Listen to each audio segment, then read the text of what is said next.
What if everything you thought you knew about normal desire, normal relationships, or even normal attraction was a modern invention?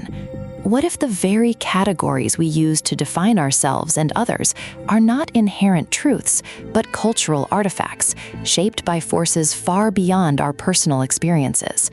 For centuries, what was considered acceptable, deviant, or even imaginable has drastically shifted, often without us realizing how these changes fundamentally alter our understanding of human sexuality.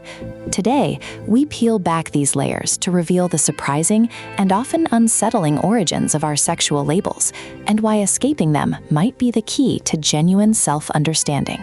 From the rigid binaries of the Victorian era to the fluid spectrums of today, the way societies classify desire has always reflected deeper anxieties and power structures. We're not just talking about academic concepts. These labels dictate who we can love, how we express ourselves, and even how we perceive our own inner worlds. You'll soon see how a seemingly benign scientific endeavor inadvertently created some of our most enduring sexual categories, forever changing how we talk about who we are. But before we get there, let's rewind to a time when our current definitions didn't even exist. Imagine a world before heterosexual or homosexual. For the ancient Greeks and Romans, desire was often viewed through the lens of power and social status, not the gender of one's partner. A Roman nobleman could have sexual relationships with women, boys, or enslaved individuals without his identity being questioned. It was the role one played, active or passive, that carried social implications, not an inherent orientation. This fluidity challenges our modern, rigid categories, showing that what we consider distinct sexual identities were once simply facets of human experience, undifferentiated by a specific label. So, when did this shift from fluid behavior to fixed identity occur? The 19th century was a pivotal moment.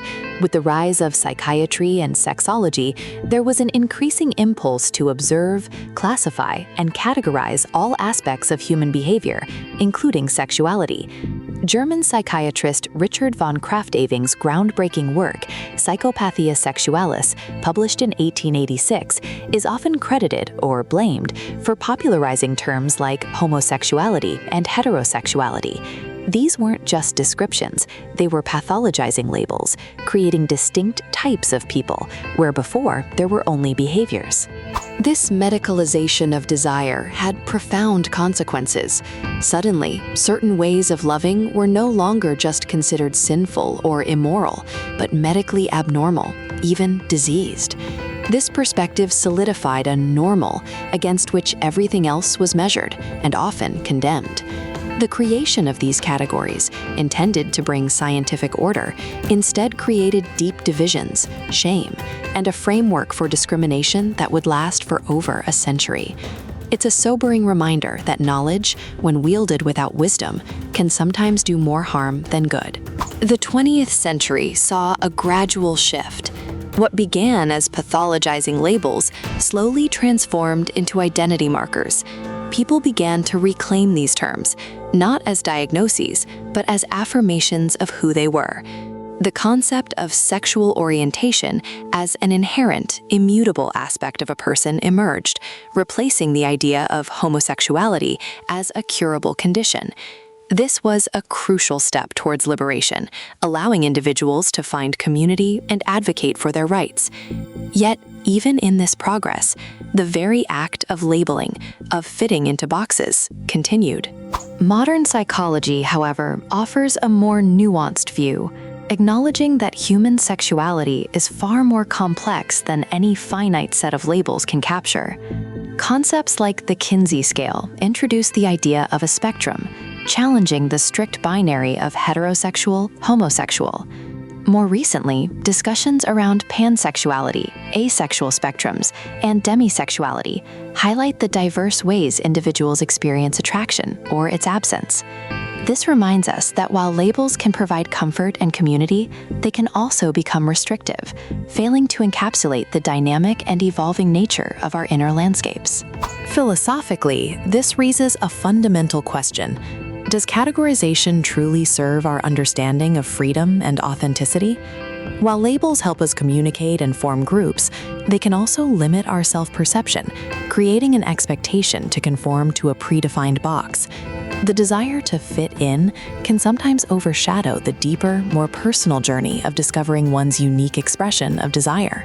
Is true liberation found in finding the right label, or in transcending the need for labels altogether, embracing the boundless possibilities of human connection? So, what does it mean to live beyond normal? It means recognizing that the frameworks we use to understand sexuality are culturally and historically contingent. It means embracing the inherent fluidity and diversity of human experience, even when it doesn't fit neatly into existing boxes. It means celebrating the nuanced, the undefined, and the constantly evolving aspects of who we are and who we love.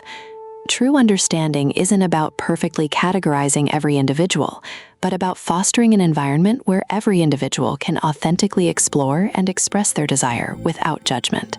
This journey through the deconstruction of sexual labels reveals a profound truth. Human desire is a boundless landscape, far richer and more complex than any rigid map can depict. But if our categories are so fluid, if normal is a construct, what does this mean for the future of intimacy and relationships? How do we build connections in a world where definitions are constantly evolving and perhaps even dissolving? That's a question we'll explore in our next video as we dive into the fascinating evolution of relational dynamics in the 21st century. Until then, keep questioning, keep exploring, and keep your mind open.